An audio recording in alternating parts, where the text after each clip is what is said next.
আজকে আমরা দুই রকম ভর্তা বানাবো, আপনাদের দেখাই কি কি আছে। আজকে আমরা ভর্তা বানাবো মা মেয়ে, আপনারা আমাদের সাথে থাকুন আর দেখতে থাকুন আমাদের পুরো ভিডিওটা। আজকে আমরা দুই রকমের ভর্তা বানাবো, চলেন আপনাদের দেখাই কি দেখি কি ভর্তা বানাবো। এখানে 4 টুকরা গরুর মাংস নিয়েছি আমি, পটল দিয়ে ভর্তা বানাবো। আপনারা হয়তো বা এরকম ভর্তা কখনো খাননি, সাথে থাকুন আর দেখতে থাকুন। আর বানাবো কচু শাক দিয়ে, টাটকা টাটকা কচু শাক দিয়ে আজকে ভর্তা বানাবো।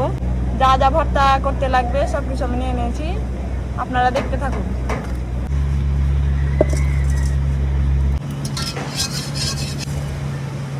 প্রথমে আমি মশলাগুলো ভেজে নিব। এখানে কাঠ মশলা আছে, এলাচ আছে আর কিছু জিরে দিয়েছি।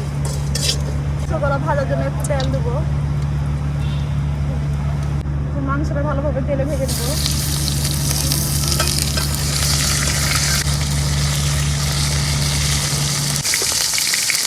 আমি এখন তুলে নেব।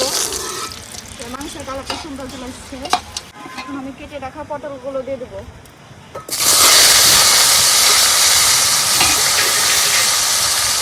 কিছু কাঁচা মরিচ মশলা আর পেঁয়াজ কুচি দেবো।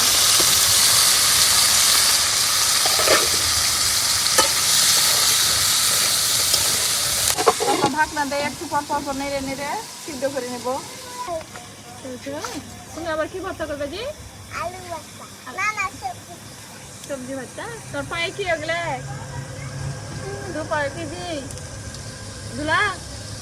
আমার পটলগুলো সব সিদ্ধ হয়ে গেছে দেখেন, আর একটু খালি লাগবে, কিছুক্ষণ সময় নিব আর একটু নামিয়ে ফেলবো।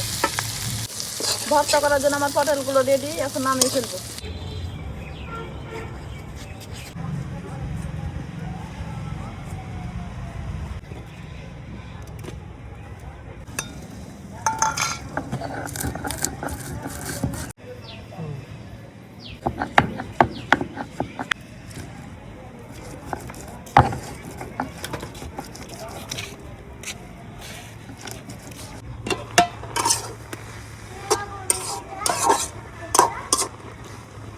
পেঁয়াজটা খাই দেখো কত মজা।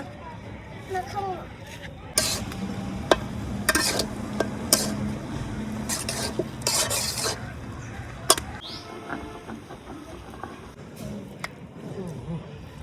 আমার ভর্তা শেষ, এবার আমি খেতে প্রাইভেট করতে যাবো।